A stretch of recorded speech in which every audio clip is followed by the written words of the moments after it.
ഈ ഒരു വീഡിയോയിൽ ഡിസ്കസ് ചെയ്യുന്ന ടോപ്പിക് എന്ന് പറയുന്നത് സിഗ്നിഫിക്കന്റ് ഫിഗേഴ്സ് ആണ്. നമ്മൾ ഫിസിക്കൽ ക്വാണ്ടിറ്റീസ് ഒക്കെ മെഷർ ചെയ്യുന്ന സമയത്താണ് നമ്മൾ ഈ ഒരു സിഗ്നിഫിക്കന്റ് ഫിഗേഴ്സ് എന്ന് പറയുന്ന ഒരു ടേം അവിടെ വരുന്നത്.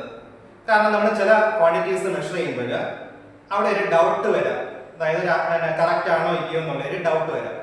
ആ ഒരു ഡൗട്ട് വരുന്ന സമയത്താണ് നമ്മൾ സിഗ്നിഫിക്കന്റ് ഫിഗേഴ്സ് യൂസ് ചെയ്യുന്നത്. അപ്പോൾ സിഗ്നിഫിക്കന്റ് ഫിഗേഴ്സ് എന്ന് പറഞ്ഞു കഴിഞ്ഞാൽ these are meaningful digits which are not with certainty, അതായത് കറക്റ്റ് ആയിട്ട് പറയാൻ കഴിയുന്നത്. അതായത് നമ്മൾ ഫിസിക്കൽ മെഷർമെന്റ്സ് ഒക്കെ ചെയ്യുന്ന സമയത്ത് നമുക്ക് ഈ വാല്യൂ റീഡിങ് ഇവിടം വരെ കറക്റ്റ് ആണ് എന്ന് പറയാൻ പറ്റും.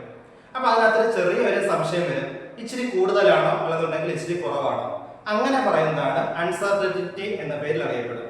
അപ്പൊ അൺസർട്ടനിറ്റി എന്ന് പറയുന്നത് ഏതൊരു മെഷർമെന്റ് നമ്മൾ നടത്തി കഴിഞ്ഞാലും അതിനകത്ത് സർട്ടൻ ആയിട്ടുള്ള നമുക്ക് കറക്റ്റ് ആയിട്ട് പറയാൻ പറ്റുന്ന ഒരു വാല്യൂസ് കാണും. അതിനോടൊപ്പം തന്നെ ഒരു ഡൗട്ട്ഫുൾ ആയിട്ടുള്ള ഒരു ഡിജിറ്റും കാണും. ആ ഡൗട്ട്ഫുൾ ആയിട്ടുള്ള ഡിജിറ്റിനെ നമ്മൾ പറയുന്ന പേരാണ് അൺസർട്ടൻ ഡിജിറ്റ് എന്ന പേരിൽ അറിയപ്പെടും.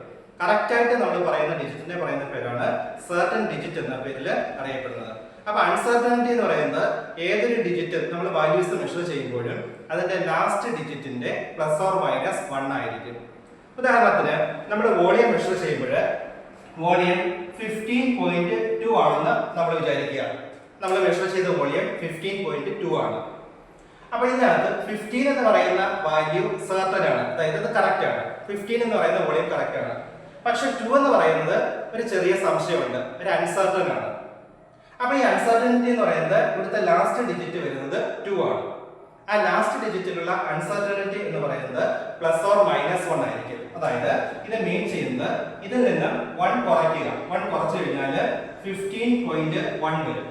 ഇതിനകത്ത് നിന്ന് 1 കൂട്ടുക, അപ്പൊ 15.3 വരും. അപ്പൊ ഇത് മീൻ ചെയ്യുന്നത് ഈ വോളിയം നമ്മൾ മെഷർ ചെയ്ത വോളിയം 15.1നേക്കാൾ കൂടുതലാണ്, എന്നാൽ 15.3യെക്കാട്ടിൽ കുറവാണ്. ഇങ്ങനെ നമ്മൾ എക്സ്പ്രസ് ചെയ്യുന്ന ഈ നമ്പറിനെ പറയുന്ന പേരാണ്, അല്ലെങ്കിൽ ഈ എക്സ്പ്രസ് ചെയ്യുന്നതിനെ പറയുന്ന പേരാണ് സിഗ്നിഫിക്കന്റ് ഫിഗേഴ്സ് എന്ന പേരിൽ അറിയപ്പെടുന്നത്.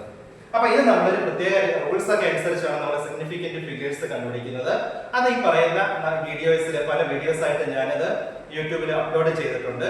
അത് നിങ്ങൾ കാണുകയാണെന്നുണ്ടെങ്കിൽ അതിന്റെ ഓരോ റൂൾസും നിങ്ങൾക്ക് മനസ്സിലാക്കാൻ പറ്റും.